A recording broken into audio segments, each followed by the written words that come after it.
بسم الله الرحمن الرحيم.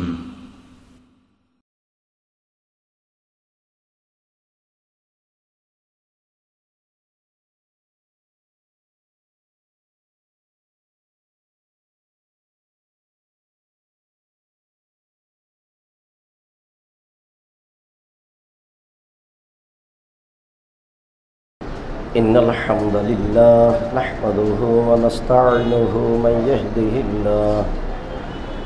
يهده الله فلا مضل له ومن يضلل فلا هادي له وأشهد أن لا إله إلا الله وحده لا شريك له وأشهد أن محمدا عبده ورسوله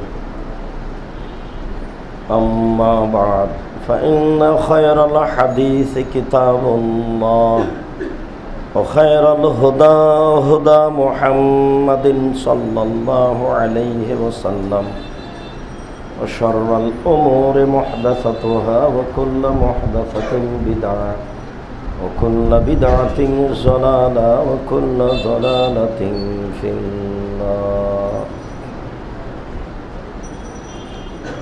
أعوذ بالله من الشيطان الرجيم. وإذا بشر أحدهم بالأنثى ظل وجهه مسودا وهو كظيم يتوارى من القوم من سوء ما بشر به أيمسكه على هون أم يدسه في التراب.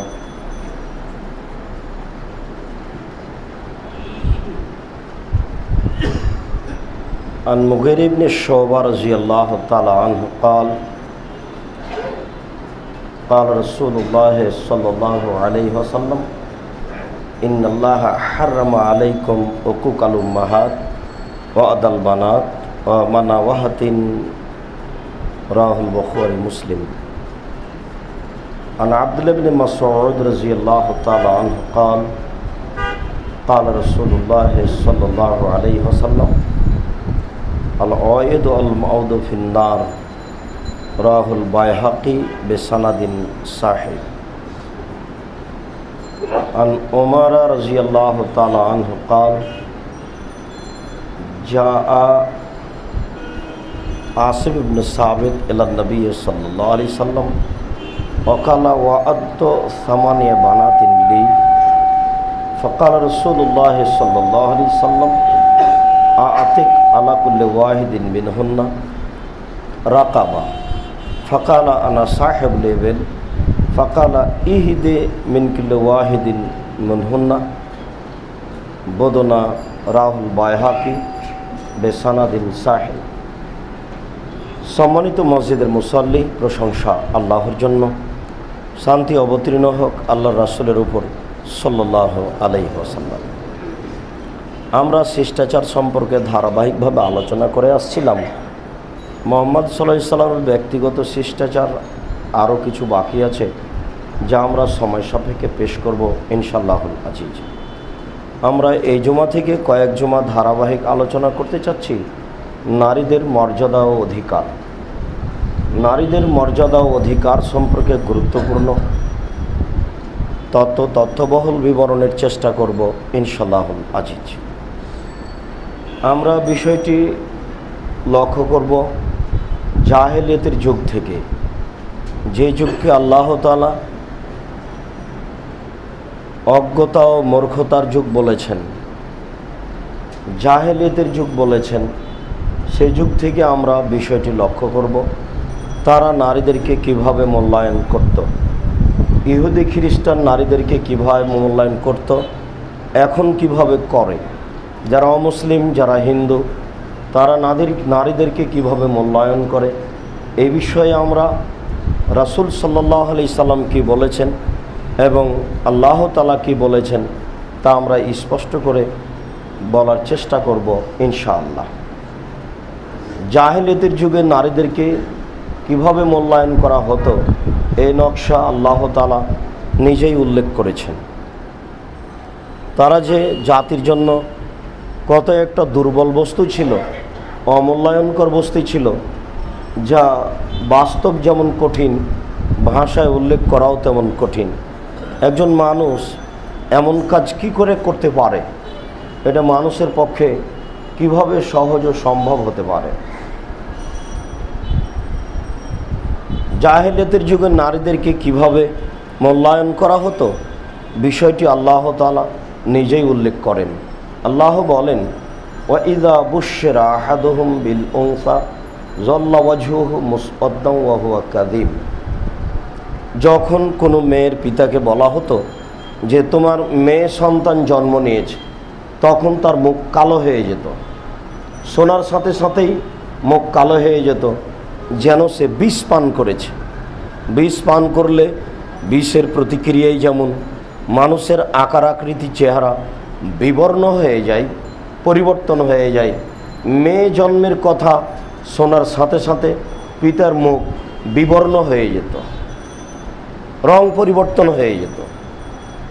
নারী কি এমন, এই কথা শোনার সাথে সাথে কেন তার মুখ পরিবর্তন হবে, কেন তার মুখ বিবর্ণ হবে, কেন মনে হবে যেন বিষ পান করেছে?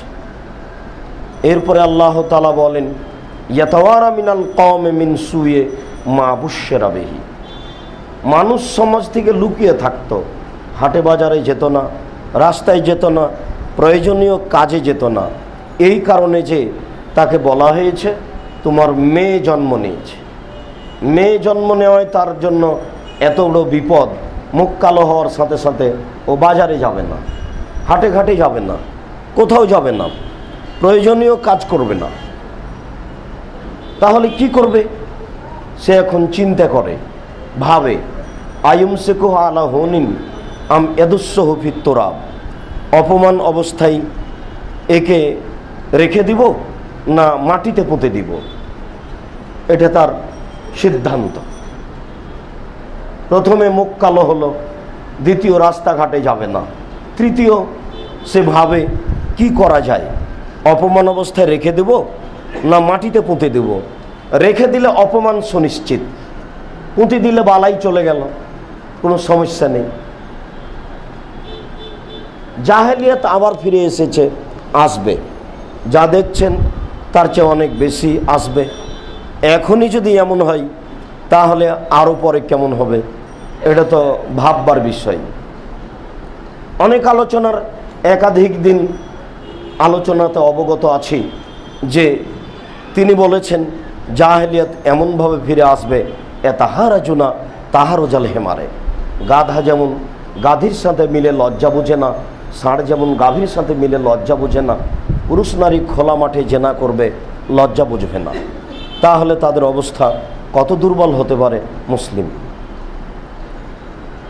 আবু হুরায়রা রাদিয়াল্লাহু তাআলা আনহু বলেন, রাসূল সাল্লাল্লাহু আলাইহি ওয়াসাল্লাম বলেছেন, পৃথিবী ধ্বংসের অনেক লক্ষণ, তার একটি লক্ষণ হচ্ছে ওয়াকিল্লার রিজাল, পুরুষ কমে যাবে, ওয়াকসরান নেসা, মহিলা বেশি হয়ে যাবে, ওয়াকসরা জেনা, জেনা বেশি হয়ে যাবে।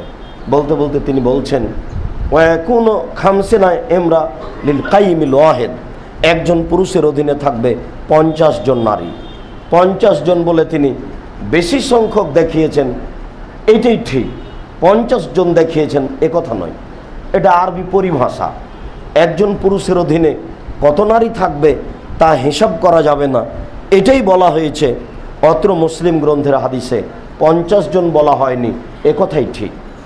কিভাবে থাকবে তা স্পষ্ট নয়, বিদ্বানগণ বিভিন্নভাবে বলতে চেয়েছেন মা, খালা, ফুফু বিধবা হয়ে তাদের অধীনে থাকবে, বলতে চেয়েছেন যে এরকম শত শত হাজার হাজার নারীর সাথে অবৈধ সম্পর্ক থাকবে পুরুষের, এই কথা বলতে চেয়েছেন।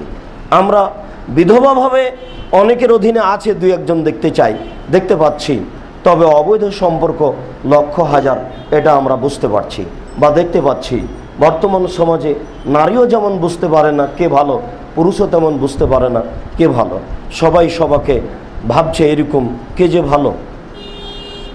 তাহলে বিষয়টি জাহেলিয়াতের যুগ কিনা তা আমাদের কাছে স্পষ্ট।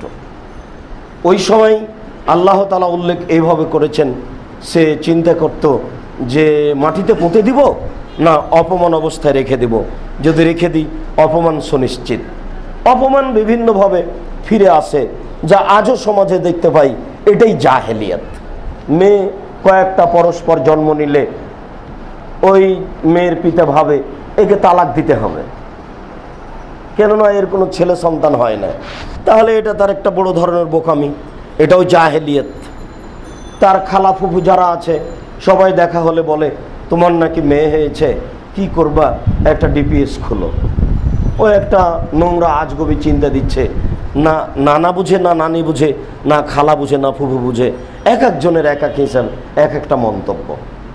তার উপরন্ত হাটে বাজারে গেলে মানুষ তো যারা পরিচিত আছে তারা নানান কথা বলে। বড় হওয়ার সাথে সাথে অনেকেই বলে তোমার মেয়েকে দেখলাম অমুকের সাথে ঘুরে, তোমার মেয়েকে দেখলাম অমুকের পার্কে বসে আছে। একটার পর একটা সব লজ্জাজনক ব্যাপার। অনেকে বলে মেয়ের বিবাহ দিবা 5 লক্ষ টাকা লাগবে। এক একজনের এক এক প্রস্তাব। সবগুলি হচ্ছে নিন্দনীয় ব্যাপার, যা আমরা বাস্তব এখন দেখতে পাচ্ছি। তাহলে জাহেলিয়াতের যুগে এরকমই কিছু ছিল। তাই আল্লাহ তাআলা বলছেন মানুষ তখন ভাবত কি করি, অপমান অবস্থায় রেখে দিব না মাটিতে পুঁতে দিব। যদি রেখে দিই মেয়ে বড় হয় অপমান সুনিশ্চিত, আর যদি মাটিতে পুঁতে দিই তাহলে বিপদই চলে গেল। বিবরণে বোঝা যায় যে তারা মেয়েদেরকে মাটিতে পুঁতে দিত। আল্লাহ তাআলা বলছেন ওয়াইদাল মাউদাতু সুইলাত বিআইয়ি যামবিন কুতিলাত। বিচারের মাঠে পুঁতে দেওয়া মেয়ে এবং যে পুঁতে দিয়েছে সেই মহিলা উভয়কে জিজ্ঞাসা করা হবে, বলো তো তোমাকে কোন অপরাধে হত্যা করা হয়েছে। বলো তো পুঁতে দেওয়া মেয়ে, তোমাকে তোমার বাপ মা কোন অপরাধে মাটিতে পুঁতে দিল, তোমাকে হত্যা করলো কেন, তোমার অপরাধ কি, তুমি কি করেছ। তখন ওই মেয়েই বা কি জবাব দিবে, আর তার পিতামাতাই বা কি জবাব দিবে। এখন তার ওইভাবে মাটিতে পুঁতে দেওয়া লাগে না, নানান কৌশল রয়েছে। যদি বুঝতে পারে মেয়ে সন্তান পেটে, তাহলে তাকে আর রাখা প্রয়োজন নেই। অনেক ব্যবস্থা আছে তাকে ধ্বংস করার, মুছে দেওয়ার। পূর্বের তো ব্যবস্থা আছেই একটার পর একটা। যদি এভাবে বলা হয়েছে আল ওয়াইদ আল খাফিও আল আজল আল ওয়াইদ আল খাফি, যে শুক্রকীট বাইরে নিক্ষেপ করা, সন্তান না নেওয়া হচ্ছে গোপনভাবে মাটিতে পুঁতে দেওয়া। ছেলে মেয়েকে গোপনভাবে মাটিতে পুঁতে দেওয়াই হচ্ছে সন্তান না নেওয়া, শুক্রকীট ধ্বংস করা যে কোনো মূল্যে। একথা আল্লাহ রাসূল সেদিনই উল্লেখ করেছেন। সম্মানিত মসজিদের মুসল্লি, এই বিষয়ে রাসূল সাল্লাল্লাহু আলাইহি সাল্লাম একাধিক সময়ে অনেক বিবরণ দিয়েছেন। সালমা ইবনে জৌফি রাদিয়াল্লাহু তাআলা আনহু বলেন ইনতালাক্তু আনা ও আখি ইলান নবী সাল্লাল্লাহু আলাইহি সাল্লাম। আমি আর আমার ভাই একদা আল্লাহ রাসূলের কাছে গেলাম। ফাকুলনা, আমরা বললাম আল্লাহ রাসূল, ইন্না উম্মানা মুলাইকাতা তাআমিলু আল আমালা as-sahiha ওয়া ফি riwayatin ইন্না উম্মানা মুলাইকাতা তাকরি জাইফা ওয়া তাসিলুর রাহিমা ওয়া তা'মালু। আমার মা মুলাইকা মেহমানকে খাওয়াতেন, মানুষের সাথে সদাচরণ করতেন, এই আমল করতেন, এই আমল করতেন। আমার মায়ের অনেক আমল ছিল। ফাহালাকাত ফিল জাহেলিয়াতে, তবে আমার মা অমুসলিম অবস্থায় মারা গেছে। আমার মা মুসলমান হয়নি, তবে আমার মা এই অনেক কাজ করত। আফাযালিকান নাফিউ শাইআন, এই কর্মগুলি কি আমার মায়ের কোনো উপকারে আসবে? ফাকাল আল্লাহ, রাসূল সাল্লাল্লাহু আলাইহি সাল্লাম একেবারে নাকচ করে দিলেন, না, এইগুলি তোমার মায়ের কোনো কাজে আসবে না। আগে বলতে হবে আশহাদু আল্লা ইলাহা ইল্লাল্লাহ ওয়া আন্না মুহাম্মাদ রাসূলুল্লাহ, আমি সাক্ষ্য দিচ্ছি আল্লাহ ব্যতীত কোনো মাবুদ নেই, আমি সাক্ষ্য দিচ্ছি মুহাম্মদ আল্লাহ রাসূল। এরপরে নেকি যোগ হবে, কাউন্ট হবে, তাছাড়া হবে না। শুরু হবে এখান দিয়ে। যেহেতু তোমার মা এই কথা বলেনি, কাজেই এইসব কর্মের ফলাফল তোমার মা কিছুই পাবে না। এরপরে বলছে ওয়াদাত উখতান লানা, আমাদের একটা বোনকে আমার মা জীবিত মাটিতে পুঁতে দিয়েছিলেন। হাল জালেকান নাফেও হাসায়ান, এর কি আমার মা কোনো ফলাফল পাবে? আমার মা আমার একটা বোনকে জীবিত মাটিতে পুঁতে দিয়েছিলেন, এর ফলাফল কি আমার মা পাবে? তখন রাসূল সাল্লাল্লাহু আলাইহি ওয়াসাল্লাম উত্তরে বললেন, আল ওয়াইদাতু আল মাউদাতু ফিন্নারে, যাকে মাটিতে পুঁতে দেওয়া হয়েছে এবং যে পুঁতে দিচ্ছে উভয়ই জাহান্নামী। যে বাচ্চা নষ্ট করছে আর যাকে করা হয়েছে উভয়ই জাহান্নামী, কেউ জান্নাতে যাবে না। যদি চাই এখানে আমাদের একটা জিজ্ঞাসার থেকে যাই, যাকে মাটিতে পুঁতে দেওয়া হলো তার অপরাধ কি? যে পুঁতে দিল সে না হয় অপরাধী, কিন্তু যাকে পুঁতে দেওয়া হলো তার কি অপরাধ? আব্দুল্লাহ ইবনে মাসউদ রাদিয়াল্লাহু তাআলা আনহু বলেন, রাসূল সাল্লাল্লাহু আলাইহি ওয়াসাল্লাম বলেছেন, আল ওয়াইদাতু আল মাউদাতু ফিন্নারে। রাসূল সাল্লাল্লাহু আলাইহি সাল্লাম খোলাখুলি ভাবে বলেছেন, যাকে পুঁতে দেওয়া হয়েছে, জীবিত মেরে ফেলা হয়েছে, আর যে মেরে ফেলেছে উভয়ই জাহান্নামে যাবে। হাদিস সহিহ। এরকম বাক্য রাসূল সাল্লাল্লাহু আলাইহি সাল্লাম অন্য জায়গাতে বলেছেন, যেমন তিনি বলেছেন, আল কাতালু আল মাকতুলু কিলাহুমা ফিন্নার, যে হত্যা করলো আর যাকে হত্যা করা হলো উভয়ই জাহান্নামী। বর্তমান পরিস্থিতিতে আপনারা যে দেখছেন, যাকে হত্যা করা হচ্ছে আর যে করছে, কেন এরা হত্যা করছে আর নিহতই বা কেন হচ্ছে? যে করছে সেও জাহান্নামী আর যাকে করা হয়েছে সেও জাহান্নামী। এইগুলো কেন? এগুলো হচ্ছে কেউ ভালো পথে নাই, এই জন্য। তো ওখানে শিশু সন্তান ও কি বুঝলো? অনেকে তো দুনিয়াতেই আসেনি, সেটাই ধ্বংস করা হলো, তার কি অপরাধ? এটা বলা যেতে পারে যে এই কাজ খুব নোংরা, অপছন্দ, ঘৃণিত। একে ঠেকানোর জন্য রাসূল সাল্লাল্লাহু আলাইহি সাল্লাম এইভাবে বলেছেন। এটা বিদ্বানগণ বলতে চেয়েছেন, তবে এখানে বলা বলে কি আছে? তিনি যা বলেছেন সেটাই চূড়ান্ত, আমি বুঝতে পারি আর না পারি। তিনি বলেছেন যে মেয়েকে পুঁতে দেওয়া হচ্ছে এবং যে পুঁতে দিচ্ছে উভয়ই জাহান্নামী। এখানে স্পষ্ট খোলাখুলি, কিছু ভাববার ও বোঝার সুযোগ নেই। মুগিরা ইবনে শুবা রাদিয়াল্লাহু তাআলা আনহু বলেন, রাসূল সাল্লাল্লাহু আলাইহি ওয়াসাল্লাম বলেছেন, ইন্নাল্লাহা হাররামা আলাইকুম উকুকাল উম্মাহাত, নিশ্চয় আল্লাহ তাআলা তোমাদের উপরে মায়েদের অবাধ্য চলাকে হারাম করেছে। নিশ্চয় আল্লাহ তাআলা তোমাদের মায়ের অবাধ্য চলাকে হারাম করেছেন।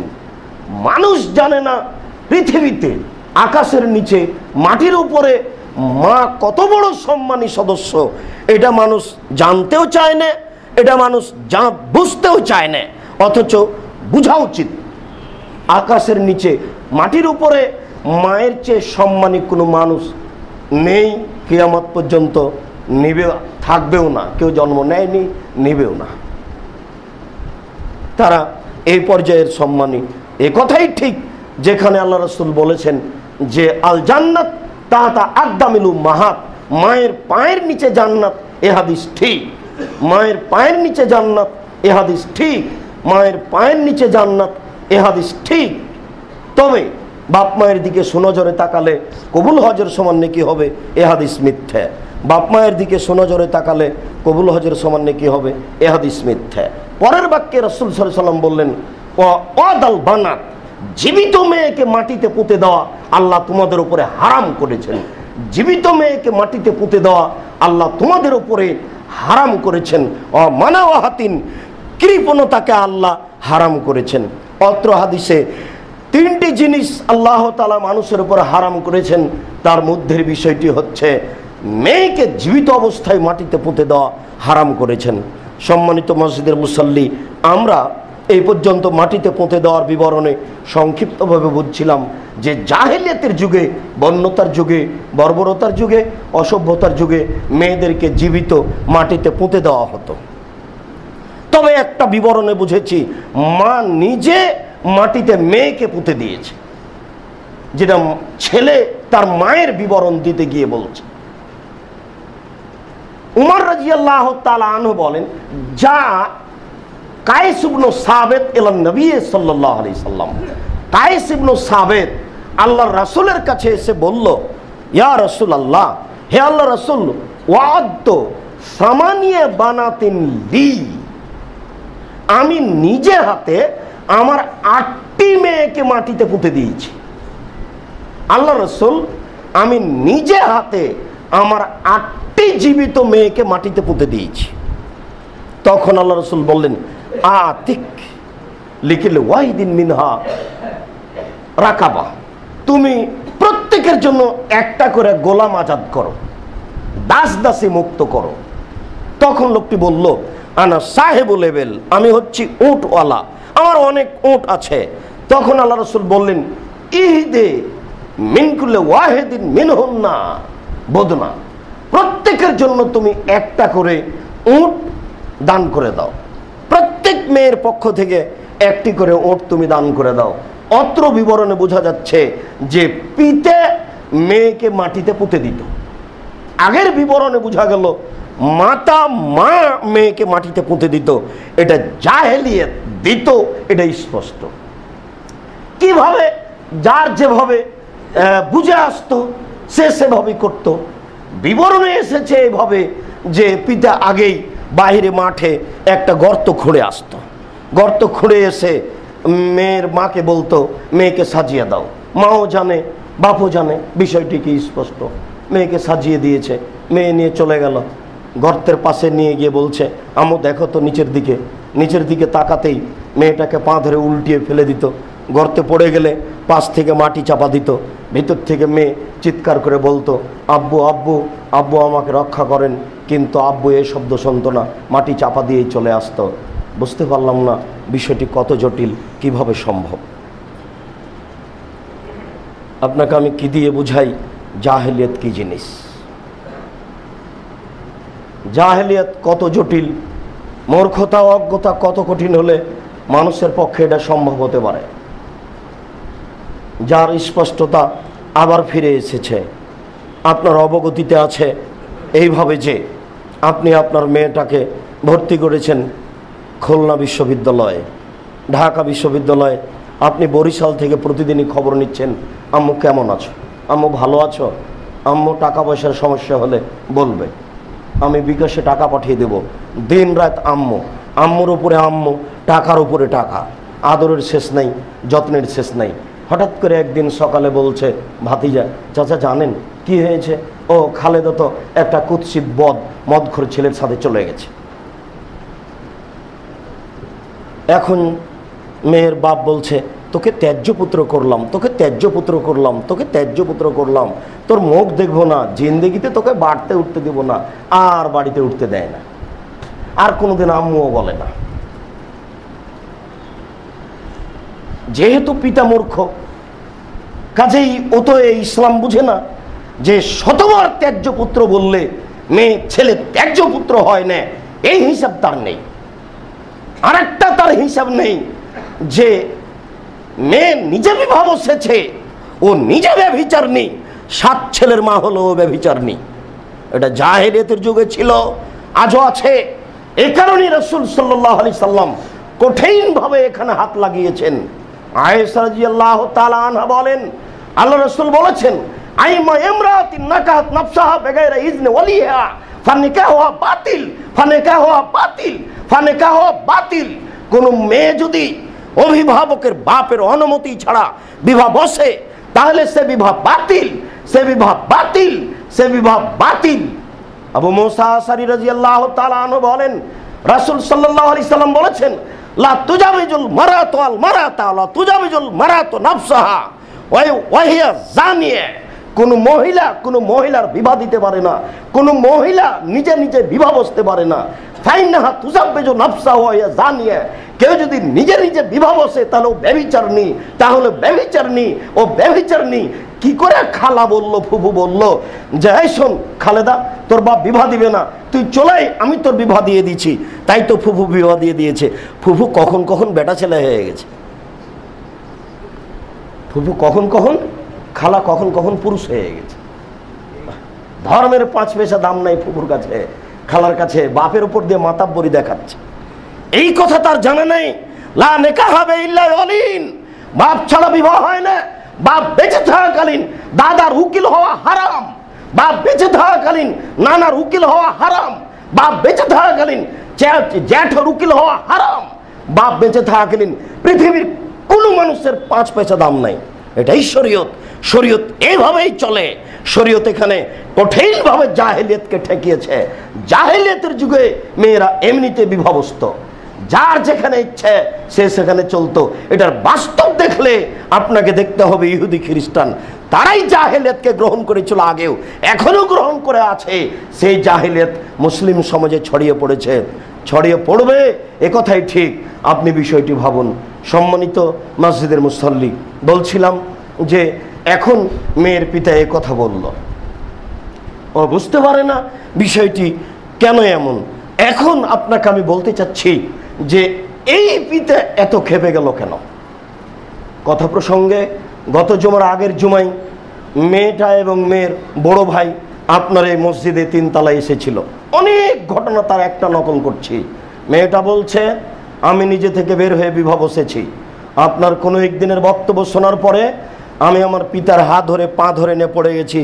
আমার পিতা আমাকে উত্তর দিয়েছে, পূর্বে যেদিন ছিলে সেই দিনের মতো ফিরে আসলে আমি তোমার বাপ, তার আগে আমি তোমার বাপ নই। বলেন কি বলবেন দেখি? যে আমার একটা ছেলে সন্তান, আমি সংসার থেকে ফিরে আসতে পারি না, আমার বাপকে আমি রাজিও করতে পারি না। এরপরেও আপনি আমাকে অনুরোধ করেছেন, আমি আমার বাপের বাড়ি গেছি। আমার বাপ হাতে হাতে বাড়ি থেকে বের হয়ে গেছে। আমার বাপের বিল্ডিং বাড়ি, বৃত্তশালী আমার পিতা। আমার পিতা চেয়েছিল আমাকে একটা উচ্চ শিক্ষিতা মেয়ে করবে, একটা সম্ভ্রান্ত পরিবারে, ভালো পরিবারে বিবাহ দিবে। আমার বাপের বড় স্বাদ, আমি দুঃখিত। আমার বাপের স্বাদকে আমি ধ্বংস করেছি। আমার বাপকে আমি এ পর্যন্ত বুঝাতে পারিনি। আমি কি করি? অঝোর নয়নে মেয়েটা কাঁদছে, আমার তো কিছু করার নেই।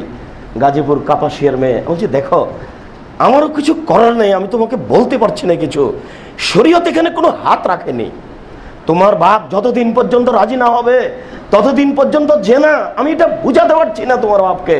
তবে তোমার বাপের মোবাইল নাম্বারটা আমাকে দিও, আমি চেষ্টা করে দেখব। আমি তখনও একবার চেষ্টা করেছিলাম। আমাকে বলছে যে আপনি কি লেখাপড়া শিখে আলেম হয়েছেন না এমনি? আমি বা তার কি জবাব দিই? আমি আপনাকে বলতে চাচ্ছি পিতা খেপে গেল কেন। ওই আগের অংশে যেটা বলতে চেয়েছি সেটা হলো এই, মেয়েকে মাটিতে পুঁতে আসলো কেন? আপনি কি মনে করছেন যে তার ভালোবাসা কম? তার ওরসজাত মেয়ে সে মাটিতে পুঁতে আসে কি করে? এর নাম জাহেলিয়াত। পরিস্থিতি এত জটিল, ভালোবাসা টিকে না। মোহাম্মত ভালোবাসাকে উপেক্ষা করে চলে গেছে জাহেলিয়াত। আজকে জাহেলিয়াত এত জটিল হয়ে গেছে, মেয়ে অঝর নয়নে বাপের পা ধরে কাঁদে, বাপ রাজি হয় না। তার মানে জাহেলিয়াত ফিরে এসেছে। একে তো তার পিতা নিজেকে শিক্ষিত মনে করে না, দ্বিতীয় সে বুঝে না এই শরীয়ত, সে মেনে নেওয়া প্রয়োজন মনে করে না, সে মানবে না। সে বারবার বলছে তোমাকে পূর্বের মতো হয়ে ফিরে আসতে হবে, সেদিন আমি বাপ। কি করবেন? অথচ শরীয়ত এই নয়। মেয়ে বের হয়ে চলে গেছে, ক্ষমতা থাকলে 3 ঘন্টার মধ্যে মেয়ে ফিরিয়ে নিয়ে আসো। একটা কথার কথা বলছি, মানে দ্রুত ফিরিয়ে নিয়ে আসতে হবে, নইলে ও রিক্সা চালক হোক, ভ্যান চালক হোক, মেথর হোক, মুচি হোক, ও যদি মুসলমান হয় তাহলে আপনাকে গিয়ে বলতে হবে আমি তোমাদের বিবাহে রাজি। শুধু খালি এই কথাটা বলেন, তাহলে তাদের আর জেনা হবে না। শুধু খালি এই কথাটা বলেন 2 জন সাক্ষী নিয়ে যে আমি তোমাদের বিবাহে রাজি, তাহলে আর তাদের জেনা হবে না। সম্মানিত মসজিদের মুসল্লি, আপনাকে আমি কি দিয়ে বুঝাই? এটাই হলো জাহেলিয়াত। জাহেলিয়াতের যুগে এরকম পরিস্থিতি ছিল। এই কারণে রাসূল সাল্লাল্লাহু আলাইহি সাল্লাম বিবাহের ব্যাপারে ওখানে কঠিনভাবে হাত লাগিয়েছে। পিতা ছাড়া যেন কোনো মেয়ে কোথাও বিবাহ বসতে পারে না। পিতা ছাড়া বিবাহ বসাই মানে হচ্ছে মেয়ে নিজ ইচ্ছায় অবাধে চলবে, জেনা হবে, যার ইচ্ছা তার সাথে চলবে। এই সুযোগ ইসলাম কঠিনভাবে হারাম করেছেন। এটাই ছিল জাহেলিয়াত, এটাই ছিল বন্যতা, এটাই ছিল বর্বরতা। নইলে রাসূল সাল্লাল্লাহু আলাইহি সাল্লাম এত কঠিনভাবে বললেন কেন? লা তুজাব্বিজুল মারাতাল মারাতা মান তুজাব্বিজু নাফসাহু ওয়া জানিয়া। কোনো মহিলা বিবাহ দিতে পারে না, কোনো মহিলা যদি নিজে নিজে বিবাহ বসে তাহলে সে ব্যভিচারিণী। এই কঠিন বাক্যটি আল্লাহ রাসূল কেন উচ্চারণ করলেন? জাহেলিয়াতকে ঠেকাতে, বন্যতা বর্বরতাকে ঠেকাতে। কত জাহেলিয়াত ছিল, সব জাহেলিয়াতকে ঠেকিয়ে ইসলাম এসেছে। আমি আর আপনি না ইসলাম বুঝলাম, না বুঝার চেষ্টা করলাম, না মানার চেষ্টা করলাম। আমরা যারা দিন প্রচার করছি তারা জুমার খুতবা শুধুমাত্র কেসা কাহিনী দিয়ে সময় কাটাচ্ছি, জাতিকে বুঝালাম না শরীয়ত কি জিনিস। সম্মানিত মসজিদের মুসল্লি, জাহেলিয়াতের যুগ দেখেন।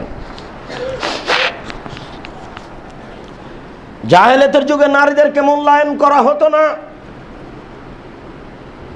ওমর ইবনে গায়লান, ওমর রাদিয়াল্লাহু তাআলা আনহু বলেন, আন্না গায়লান ইবনে আল জৌফি, আন্না গায়লান ইবনে জৌফি রাদিয়াল্লাহু তাআলা আনহু আল্লাহর রাসূলের কাছে এসে বলছে, আল্লাহ রাসূল, আনা আসলাম, তো আমি ইসলাম গ্রহণ করেছি।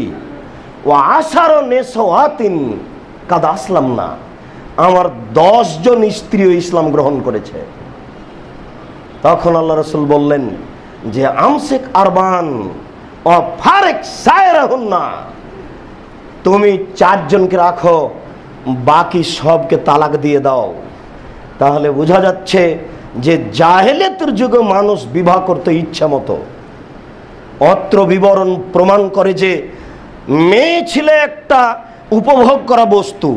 10 জন 20 জন যা ইচ্ছা তাই বিবাহ করবে, নইলে 10 জনের বিবরণ দেয় কি করে?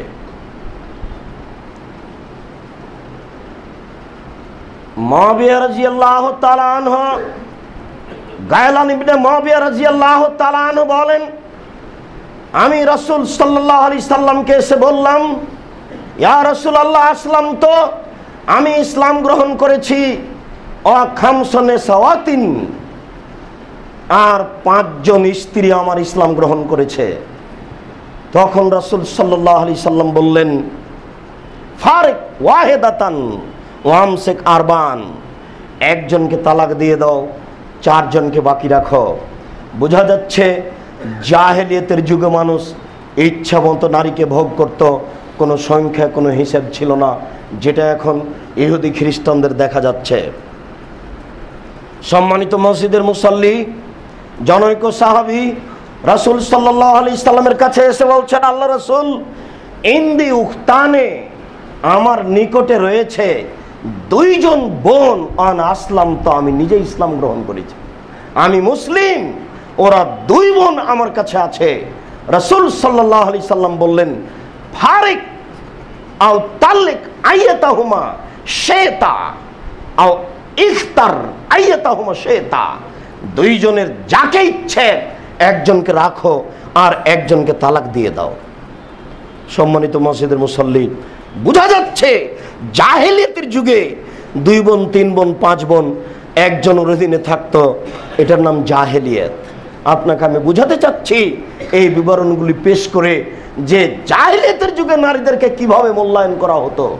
ইচ্ছে মতো বিবাহ করতো, 5 জন 10 জন 20 জন 50 জন, 2 বোন 3 বোন, এক মায়ের পেটে যত মেয়ে আছে সবকে 1 জন বিবাহ করত। জাহেলিয়াত আবার ফিরে এসেছে।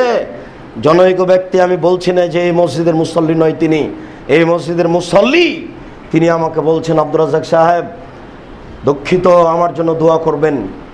আমি 1 জনকে বিবাহ করি, পরস্পর আমার 3 জন শালী, সবার সাথে আমি অন্যায় জড়িয়ে পড়ি। আমি বুঝতে পারিনি কেন এটা হলো, আমার কি হতে পারে।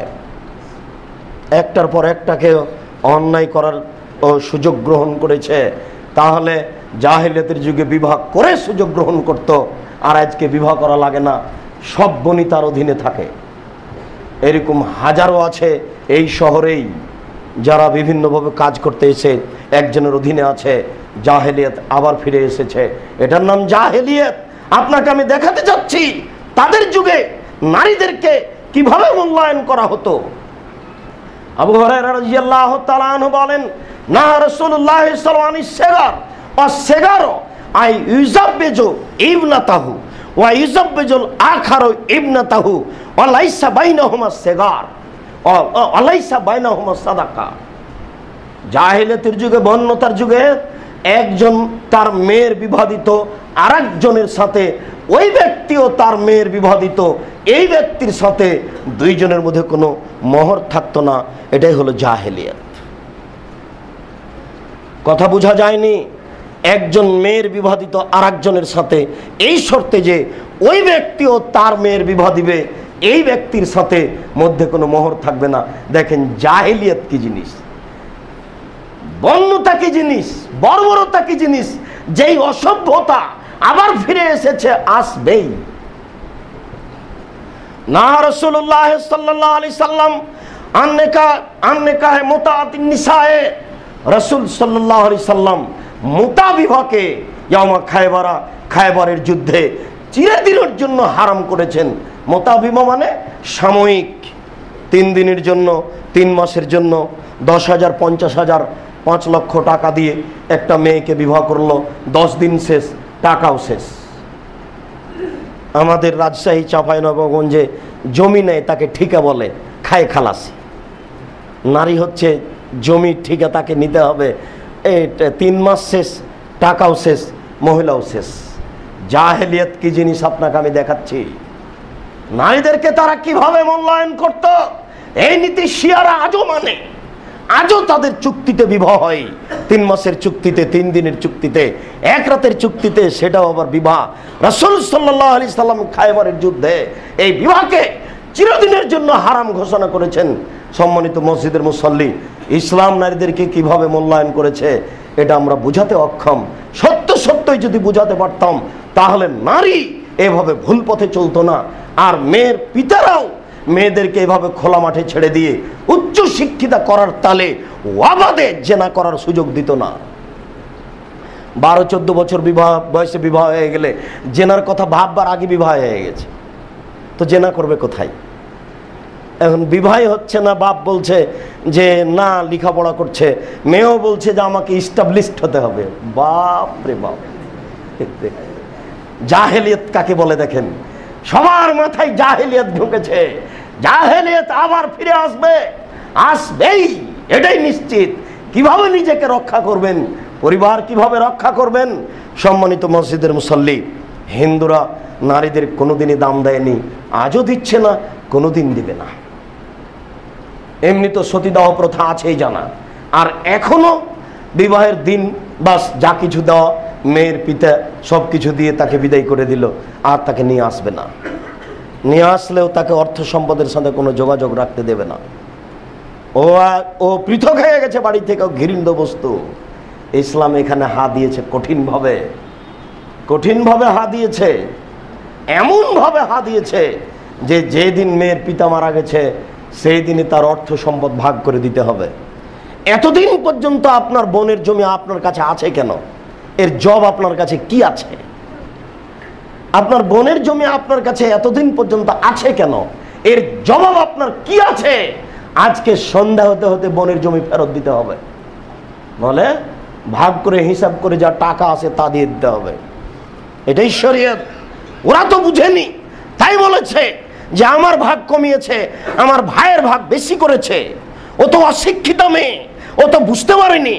ওর বোঝা উচিত ছিল 15 বিঘা জমির 10 বিঘা আমার ভাই নিয়েছে, 5 বিঘা আমি নিয়েছি। আমার স্বামী তার বাপের 10 বিঘা নিয়েছে, আমার স্বামীর একটা বোন ছিল, সে 5 বিঘা নিয়েছে। এখন দেখা যাচ্ছে স্বামী স্ত্রী আমরা 2 জন 15 বিঘা। আমার যে ননদ তার স্বামীকে নিয়ে 2 জন মিলে 15 বিঘা। এখন আমরা গড়ানো সামান আছি সবাই। এটা তো কোনো সময় হিসাব করলো না। আরেকটা কোনো সময় হিসাব করলো না যে আমার বাপ তো আমার বিবাহ দিয়েছেন, দুনিয়া থেকে চলে গেছেন। আমার স্বামী যদি এখনই মারা যায় তাহলে আমার ফিরে যাওয়ার জায়গা হচ্ছে আমার ভাই, তাহলে এখানে অর্থ সম্পদ বেশি থাকতে হবে। এ কথাই ঠিক। এখনই যদি আমি তালাক প্রাপ্ত হই তাহলে আমার ফিরে যাওয়ার জায়গা হচ্ছে আমার ভাই, এখানে জমি জায়গা বেশি থাকতে হবে। এই কথাই ঠিক। আমার বাপের যত আত্মীয় স্বজন আছে আমরা আছি, সমস্ত মানুষের ফিরে যাওয়ার জায়গা হচ্ছে আমার ভাইয়ের বাড়ি, আমার বাড়ি নয়। আমার এখানে কেউ আসবে না, আমার আত্মীয় স্বজন খুঁজবে অমুকের ছেলেকে। এতগুলি লক্ষ্য করে এখানে পয়সা পাতি বেশি একটা বিবেচনা আছে। ও তো শরীয়ত বুঝে না। হিন্দু দাম দেয়নি, কোনোদিনই দিবে না, কিয়ামত পর্যন্ত দিবে না। ইসলামই দিয়েছে, আপনাকে কি দিয়ে বুঝাই? আর ইহুদি খ্রিস্টান তো নারীদের সাথে কত নোংরা আচরণ করছে তার আপনারা বাস্তবে সাক্ষী।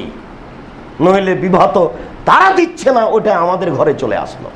ওরা তো বলছে বিবাহ আর কিসের, এভাবে থাকবে, 2-4টা ছেলে হবে, এরাকে সব সৈন্য ডিপার্টমেন্টে পাঠাতে হবে, সবাই ইরাক আফগানিস্তানে গিয়ে ধ্বংস হয়ে যাবে, কেউ তাদের আহা করে ডাকার থাকবে না। তার মানে বাপই নাই, এমনিতে জন্ম হয়েছে আর সৈন্য ডিপার্টমেন্টে চলে গেছে। কি দরকার? জেনা হতে হতে হতে যখন ওর বয়স 50-60 হয়ে গেছে, তখন তার সাথে আর কেউ জেনা করে না, তখন তাকে বৃদ্ধাশ্রমাগারে রেখেছে। বুঝতে পারছেন না বৃদ্ধাশ্রমাগার কেন এসেছে? এটা ওদের কৌশল, এটা ওদের হিসাব। ইসলাম এখানে কঠিনভাবে হাত লাগিয়েছে। বলে কি বৈধভাবে ছেলে মেয়ে হবে, 3টে ছেলে থাকবে, ঢাকায় থাকবে, চিটাগাঙ্গে থাকবে, বিদেশে থাকবে। সবাই বলবে আম্মু আপনি এখানে আসেন, আম্মু আপনি এখানে আসেন।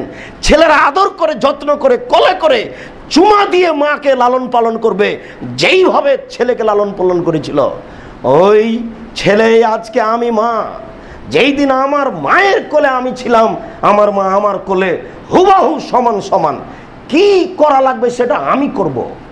এসব করানো লাগে, পায়খানা করানো লাগে, কাঁধে করে নিয়ে যাওয়া লাগে, গোসল দেওয়ানো লাগে, সব কিছু আমি করব। আমি স্টিল বেঁচে আছি, শরীয়ত এটাই বলেছে। কত সম্মান দিয়েছে ইসলাম মহিলাদেরকে, আপনাকে আমি কি দিয়ে বুঝাই? ইহুদি খ্রিস্টান কঠোরভাবে এখানে হাত লাগিয়েছে। তারা নারীদেরকে মূল্যায়ন করেনি, তারা মাঠে নামিয়েছে নারীকে। তারা বলেছে জেনার বস্তু নারী, তারা বলেছে উপভোগের বস্তু নারী, তারা বলেছে বিবাহ আর কি, ছাত্রছাত্রী স্কুলে থাকবে, খুশি মনে চলবে, অবাধে জেনা করবে, মন ভালো থাকবে, পড়াশোনা সুবিধা হবে। ইহুদি খ্রিস্টানের চরিত্র দেখেন।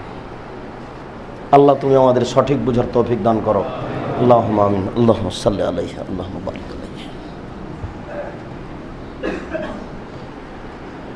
আলহামদুলিল্লাহ ওয়াহদা ওয়াসসালাতু ওয়াসসালামু আলা মান লা নাবিয়্যা বাদা। আব্দুল্লাহ ইবনে মাসউদ রাদিয়াল্লাহু তাআলা আনহু বলেন, রাসূল সাল্লাল্লাহু আলাইহি সাল্লাম বলেছেন, ইন্নাল ইয়াহুদ ইজা হাজাতিল মারাতু ফীহিম লাম ইয়াকিলুহা ওলা ইজামিউহুন্না। ইহুদি খ্রিস্টানদের চরিত্র নারীদের উপরে এত বর্বর, অসভ্য, এত ঘৃণিত।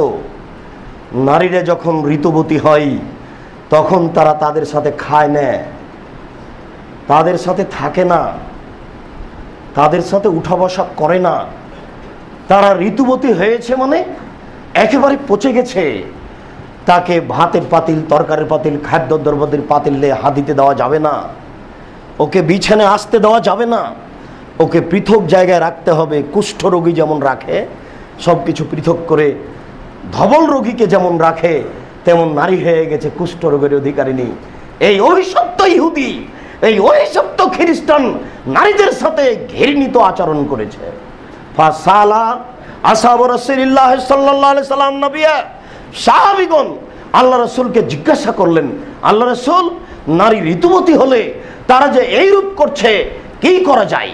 তখন আল্লাহ রাসূল বললেন, ফাসদা কুল্লা শাইইন ইল্লা নিকাহ, মিলন ছাড়া তাদেরকে সব সময় সাথে রাখো। চলাতে, ফিরাতে, উঠাতে, বসাতে, খাওয়াতে, যেভাবে তাকে সাথে রাখা যায় দিন রাত সমান করে তুমি সাথে রাখো, শুধু মিলনে লিপ্ত হবো না। আপনাকে আমি কি দিয়ে বুঝাই? রাসূল সাল্লাল্লাহু আলাইহি সাল্লাম নারীদেরকে কিভাবে মূল্যায়ন করেন। কে বলেছে তারা দুর্বল বস্তু? কে বলেছে তারা ঘৃণিত বস্তু? কে বলেছে তাদের ধবল রোগ হয়েছে, কুষ্ঠ রোগ হয়েছে, তাদের প্লেট পৃথক করে দিতে হবে? মিলন ছাড়া যা কিছু পৃথিবীতে আছে সব কিছু সাথে নিয়ে করো। ফাসনা কুল্লা শাইইন, কুল্লা শব্দ উল্লেখ করেছে। আপনাকে আমি কি দিয়ে বোঝাই? ফালাম্মা বালাগাল ইয়াহুদ যালিকা, যখন ইহুদিদের কাছে এই সংবাদ পৌঁছিল মুহাম্মদ এই আদেশ করেছে, তখন ইহুদিরা বলল, মা হাজার রাজুল লাইসা ফিন আমরিনা শাইয়ান ইল্লা ইউখালিফুনা ফিহি। এই মানুষ কত খারাপ মানুষ, এই মানুষ কেমন মানুষ? এই মানুষ আমাদের প্রত্যেকটা বিষয়ে বিরোধিতা করে। এ কথা বলল ইহুদিদের, এটা গতি। এ কেমন মানুষ, এ কোন ধরনের মানুষ? আমাদের প্রত্যেকটা নীতিতে আর বিরোধিতা করাই কাজ। আল্লাহ রাসূল নিজেও বলেছেন, খালিফুল ইয়াহুদা ওয়াল মুশরিকিন, তোমরা ইহুদি খ্রিস্টানদের সবকিছুতে বিরোধিতা করো, তাদের কোন নীতি মেনে নিতে হবে না। ওরা বদ, ওরা অভিশপ্ত, ওরা ভ্রান্ত, ওরা অভিশপ্ত, ওরা ভ্রান্ত, ওরা অভিশপ্ত, ওরা ভ্রান্ত। ওরা নারীদেরকে সবচেয়ে খাটো চোখে দেখেছে, ওরা নারীদেরকে সবচেয়ে ঘৃণিত চোখে দেখেছে। সাবধান থাকো, তোমরা নারীদেরকে মূল্যায়ন করো। আয়েশা রাদিয়াল্লাহু তাআলা আনহার নিজস্ব বিবরণ তিনি বলেন, আয়েশা রাদিয়াল্লাহু তাআলা আনহা বলেন, কানা ইয়ামুরুনি ফাআত্তাজিরু ফায়ুবাশশিরুনি ওয়ানা হাইজ। যখন আমি ঋতুবতী হতাম তখন আল্লাহ রাসূল আমাকে বলতেন, তুমি একটা অতিরিক্ত কাপড় ব্যবহার করো ছায়ার নিচে, শাড়ির নিচে। তারপরে তিনি আমার সাথে শরীরের সাথে শরীর লাগিয়ে দিনরাত কাটাতেন। আয়েশার নিজস্ব বিবরণ, তখন আমি ঋতুবতী। তিনি বলেন, কুনতু আশরাবুল মা ওয়ানা হাইজ, আমি পানি পান করতাম গিলাসে, তখন আমি ঋতুবতী। সুম্মা উনাবিলহু আন-নবী সাল্লাল্লাহু আলাইহি সাল্লাম, তারপরে পানি আমি আল্লাহ রাসূলের হাতে দিতাম। ফায়াজাউ ফাহু ফি মাওযিফিয়া ওয়া ইয়াশরাব, তিনি ওখানে মুখ লাগিয়ে পানি পান করতেন যেখানে মুখ লাগিয়ে আমি পানি পান করেছি, তখন আমি ঋতুবতী। তিনি বলেন, ওয়াতারাকুল আরকা ওয়ানা হাইজ, আমি গোশত দাঁত দিয়ে ছিঁড়ে খেতাম, তখন আমি ঋতুবতী। সুম্মা উনাবিলহা, তারপরে গোশত রাসূলের হাতে দিতাম। ফায়াজাউ ফাহু আলা মাওযিফিয়া, তিনি তার মুখটা গোশতের ওখানে রাখতেন যেখানে আমি রেখেছি, তিনি দাঁতে ছিঁড়ে খেতেন, তখন আমি ঋতুবতী। আয়েশা রাদিয়াল্লাহু তাআলা আনহা বলেন, রাসূলুল্লাহ সাল্লাল্লাহু আলাইহি ওয়াসাল্লাম ইয়াদাউ আলা হাজরি ইয়াদাউ রাসাহু আলা হিজরি, রাসূল সাল্লাল্লাহু আলাইহি ওয়াসাল্লাম আমার কোলের উপরে, আমার উরু রানের উপরে মাথা রেখে দিতেন। ওয়া ইয়াকরাউল কোরআন ওয়ানা হাইজ, তিনি কোরআন তেলাওয়াত করতেন, তখন আমি ঋতুবতী। একটু আগে যে বাক্যটা তিনি বললেন, মিলন ছাড়া তাদের সাথে সব কিছু করে যাও, তারা দুর্বল বস্তু নয়, ওই কথাগুলি আয়েশা রাদিয়াল্লাহু তাআলা আনহা নিজস্ব জীবনে বাস্তবায়ন করেছেন, তা দেখাচ্ছেন। আয়েশা রাদিয়াল্লাহু তাআলা আনহা বলেন, রাসূল সাল্লাল্লাহু আলাইহি ওয়াসাল্লাম আমাকে বললেন, নাবিলিনিল খুমরাতা মিনাল মসজিদ। আয়েশা, ওই যে মসজিদের ভিতরে চাটাইটা, জায়নামাজটা আছে, ওইটা নিয়ে এসে দাও। তখন আয়েশা বলছে, না না হিস্ত, আমি যে ঋতুবতী, আমি কি করে মসজিদ থেকে আপনাকে চাটাইটা এনে দিই? তখন আল্লাহ রাসূল বলছেন, লাইসাত ফি ইয়াদিকি বিহাইজাতুকি, তোমার ঋতু কি তোমার হাতে লেগে আছে? যাও নিয়ে আসো। ঋতু অবস্থায় মসজিদে যাবে, ঋতু অবস্থায় কোরআন তেলাওয়াত করবে, ঋতু অবস্থায় তাসবিহ তাহলিল জিকির আজকার করবে। কোরআন তেলাওয়াত করবে না যখন ফরজ গোসল, তখন এছাড়া আর কোনো জায়গা সুযোগ নাই দুনিয়াতে কোরআন তেলাওয়াত করবে না। ওযু ছাড়াই কোরআন ধরে স্পর্শ করে কোরআন তেলাওয়াত করবে, এটাই শরীয়ত। রাসূল সাল্লাল্লাহু আলাইহি ওয়াসাল্লাম কোনোদিন বলেননি যে ওযু করেই তাকে কোরআন তেলাওয়াত করতে হবে। আপনি ওযু করে করেন, নিষেধ করিনি, করা ভালো, কিন্তু করা যাবে না, এই কথা আপনাকে কে বলে দিল? কে বলে দিল মহিলা ঋতু অবস্থায় কোরআন তেলাওয়াত করতে পারবে না? সব কিছু করবে, শুধু সালাত আদায় করবে না, সিয়াম পালন করবে না। এই দুটা ছাড়া তিনি তাদের উপরে আর কোনো আদেশ চাপাননি। মসজিদে যাবে, আসবে, তাসবিহ তাহলিল করবে। আয়েশা রাদিয়াল্লাহু তাআলা নিজস্ব বিবরণ, আয়েশা রাদিয়াল্লাহু তাআলা আনহা বলেন, ওয়াকানা রাসূলুল্লাহ সাল্লাল্লাহু আলাইহি ওয়াসাল্লাম ইখরাজু রাসাহু ইলাইয়া ওয়া হুয়া মুতাকিফুন, আল্লাহর নবী ইতিকাফ অবস্থায় তাসবিহ তাহলিল জিকির আজকার করছেন, ওই সময়তে মাথাটা তিনি আমার দিকে ঠেলে দিয়েছেন। ফাআগসালাহু ওয়া উরাজ্জালাহু, আমি তার মাথা পানি দিয়ে ধুয়ে দিতাম, আমি চিরুনি করে দিতাম। অনা হাইজ, তখন আমি ঋতুবতী। ইহুদিদের কঠিনভাবে তিনি বিরোধিতা করছেন। দেখেন বাস্তব জীবনে তাকে নিয়ে কীভাবে সংসার করছেন। এটা আপনাকে ইসলাম দেখানো হচ্ছে। আপনি মনে করিয়েন না যে আয়েশা রাদিয়াল্লাহু তাআলা স্বামীর সাথে কিভাবে চললেন তার জাতির সামনে পেশ করে গেলেন, এটা কেমন হয়? জি, তাদের জীবনটাই ছিল জাতির জন্য একটা উপদেশ। তারা পুরো জীবনের দিন রাতে কি করেছেন তা আপনাদের সামনে দিয়ে চলে গেছেন, যাতে করে আপনাদের কোনো সমস্যা না হয়। তিনি বলছেন যে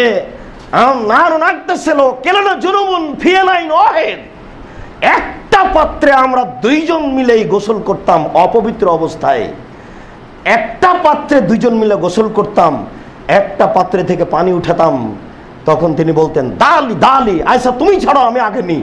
আমি বলতাম আর আপনি ছাড়েন আমি আগে নিই। দুইজন এইভাবে এক পাত্র থেকে পানি নিয়ে গোসল করতেন। এখানে তিনি বলতে চেয়েছেন তখন আমাদের পরনে কোনো কাপড় ছিল না, ওই অজুতেই আমরা গোসল করে সালাত আদায় করেছি। কে বলে দিল আপনাকে অট্টহাসি দিলে অজু ভেঙে যায়? কে বলে দিল? কে বলে দিল আপনি কোনো একটা জায়গাতে হেলাম দিয়েছিলেন সরালে পড়ে গেলে অজু ভেঙে যায়? জি না, হাঁটুর উপরে কাপড় উঠে গেলে অজু ভেঙে যায়। কে বলে? যে লোকটা বলেছে যে হাঁটুর উপরে কাপড় উঠে গেলে ফরজ তরক হয়, সে লোকটাই কেন 40 কদম হাঁটছে কুলুক ধরে? একজন তার স্ত্রী যদি হাঁটে মানুষকে খারাপ লাগবে না? ও তো ও যে কুলুক ধরে হাঁটছে এখন মহিলাকে খারাপ লাগে না? মহিলার দৃষ্টি সেখানে যাবে না? ধর্ম কি পাগল কিছু নাকি? ধর্ম কি পৈতৃক সম্পত্তি? ধর্ম কি বাপের জমি নাকি যে যেভাবে ইচ্ছা সেভাবে চাষ করবে? যেইটাও সম্ভব। ধর্ম কারো পৈতৃক সম্পত্তি নাই। ধর্ম একজন মানুষের কথাতে চলে যার নাম মুহাম্মদ সাল্লাল্লাহু আলাইহি সাল্লাম। তিনি বলেছেন পেশাব পায়খানার পরে পবিত্রতা অর্জন করতে হবে পানি দিয়ে। পানি না থাকলে ঢেল বা টিস্যু পেপার যেভাবে সম্ভব 40 কদম হাঁটবে কেন? এটা বেহাই। আবার পায়ের উপরে পা উঠে আবার খক খক করে কাশে। ও যদি 40 ঘন্টা কুলুক ধরে থাকে এরপরেও যদি ঢেল ফেলে দেয় তাহলে আবার পেশাব আসবে কেন? এটা তার রোগ হয়ে গেছে। 40 ঘন্টা 40 দিন ধরার পরে যদি কুলুক ঢেল ফেলে দেয় তবুও আসবে। মাথায় বলবে যে মনে হয় পেশাব আসলো, তার মানে এটা তার রোগ হয়ে গেছে। আল্লাহ রাসূলের কত সুন্দর পদ্ধতি। তুমি পেশাব পায়খানা করে আসো, পানি পবিত্রতা অর্জন করো, এরপরে অজু করো, তারপরে 2 হাতে একটু হালকা পানি নিয়ে লজ্জাস্থান সামনাসামনি কাপড়ের উপর ছিটিয়ে দাও, তোমার সব সন্দেহ শেষ। নারী পুরুষ সবার জন্য কত সহজ পথ। কি করে এখানে চলে গেল? সম্মানিত মসজিদের মুসল্লি, ওরা নারীদেরকে মূল্যায়ন করেনি, ইসলাম যেভাবে নারীদেরকে মূল্যায়ন করেছে দেখুন কিভাবে নারীদেরকে ইসলাম মূল্যায়ন করেছেন। উম্মু সালমা রাদিয়াল্লাহু তাআলা আনহা বলেন ইসল্লি রাসূলুল্লাহ সাল্লাল্লাহু আলাইহি ওয়াসাল্লাম ফি মিরতিন ওয়া বাজুহু আলাইয়া ওয়া বাজুহু আলাইহি ওয়া আনা হাইজ। একটা চাদরের কিছু অংশ গায়ে দিয়ে আল্লাহর নবী সালাত আদায় করতেন, আর কিছু অংশ আমার গায়ে থাকতো, তখন আমি ঋতুবতী। যাদেরকে ইহুদি খ্রিস্টান এভাবে দেখলো তাদেরকে রাসূল সাল্লাল্লাহু আলাইহি ওয়াসাল্লাম এভাবে দেখছেন। সম্মানিত মসজিদের মুসল্লি, আমরা নারীদেরকে মূল্যায়ন করিনি। ইহুদি খ্রিস্টান নারীদেরকে মূল্যায়ন করা হয়নি। জাহেলিয়াতের যুগে নারীদেরকে মূল্যায়ন করেনি অমুসলিম হিন্দু। নারীদেরকে এখন মূল্যায়ন করছে না বাপ মা, জাতি, সরকার। আর নারীদের বুঝের ভুলে তারা নিজের পরিচয় ভুলে গেছে। কিভাবে তাদের মূল্যায়ন হতে পারে এই বিষয়ে আমরা সময় সাপেক্ষে বিস্তারিত বিবরণ পেশ করব ইনশাআল্লাহ। আমাদের পিতামাতার দুর্বলতার ফাঁকে আজকে মেয়েদের মান সম্মান হারিয়ে গেল, এটা যেন না হয় এ ব্যাপারে আমরা সোচ্চার থাকব আর আল্লাহর কাছে দোয়া কামনা করব। আল্লাহ তুমি আমাদেরকে একটা সুন্দর সুব্যবস্থা সুযোগ করে দাও যাতে করে আমরা মূল্যায়ন করতে পারি নারীদেরকে। এ তুমি তৌফিক দান করো। তুমি যে মর্যাদা দিয়েছ, তোমার রাসূল সাল্লাল্লাহু আলাইহি সাল্লাম যে মর্যাদা দিয়েছেন সেটা যেমন আমরা অক্ষরে অক্ষরে তাদেরকে দিতে পারি এই তৌফিক তুমি দান করো, আল্লাহুম্মা আমিন। এই বলে আজকের খুতবা এখানে শেষ করছি। আল্লাহ আমাদের যারা মারা গেছে তুমি তাদের কবরের শাস্তি মাফ করো। আমরা যারা অসুস্থ তুমি তাদের আরোগ্য দান করো। আমরা যারা বেঁচে আছি তুমি তাদেরকে তোমার রাসূলের পদ্ধতি অনুযায়ী চলার তৌফিক দান করো। এই দাবি, এই দাওয়া, এই দোয়া শেষ কথা বলেই আজকের খুতবা এখানে শেষ করলাম। সাল্লাল্লাহু